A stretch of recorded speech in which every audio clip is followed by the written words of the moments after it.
அண்மைச் செய்தி.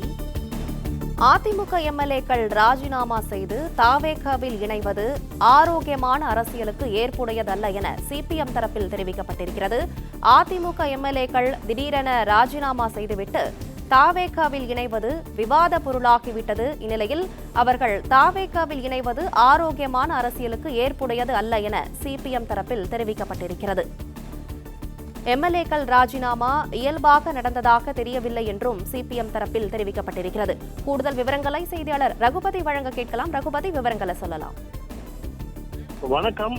அதிமுக எம்எல்ஏக்கள் ராஜினாமா செய்து தமிழக வெற்றி கழகத்தில் இணைவது ஆரோக்கியமான அரசியலுக்கு ஏற்புடையது அல்ல என சிபிஎம் தற்பொழுது ஒரு விமர்சனத்தை முன்வைத்திருக்கிறது. அதை அறிக்கையாகவும் வெளியிட்டிருக்கிறது.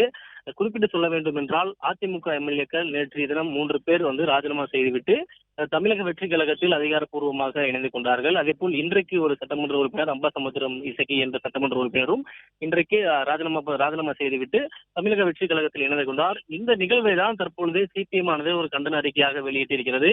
அந்த அறிக்கையில் அனைத்து இந்திய அண்ணா திராவிட முன்னேற்ற கழகம் மூலம் சட்டப்பேரவை தேர்தலில் வெற்றி பெற்ற சில சட்டமன்ற உறுப்பினர்கள் திடீரென்று ராஜினாமா செய்திருப்பதும், உடனடியாக அவர்கள் அனைவரும் தமிழக வெற்றி கழகத்தில் சேர்ந்திருப்பதும் தமிழ்நாட்டில் விவாத பொருளாக மாறி இருக்கிறது. தேர்தலுக்கு பின்னர் அதிமுகவில் அடுக்கடுக்கான குழப்பமும் கோஷ்டி மோதலும் ஏற்பட்ட ராஜினாமா செய்கின்ற நிலைக்கு வந்திருக்கிறது. ராஜினாமா செய்த எம்எல்ஏக்கள் தாவேகாவில் இணைந்திருப்பது அவர்கள் விரும்பி மேற்கொண்ட முடிவு என்று சொன்னாலும் எவ்வித பிரதிபலனையும் எதிர்பார்க்காமல் இயல்பாக நடந்த செயலாக கருத முடியவில்லை என்றும் தெரிவித்திருக்கிறார்கள்.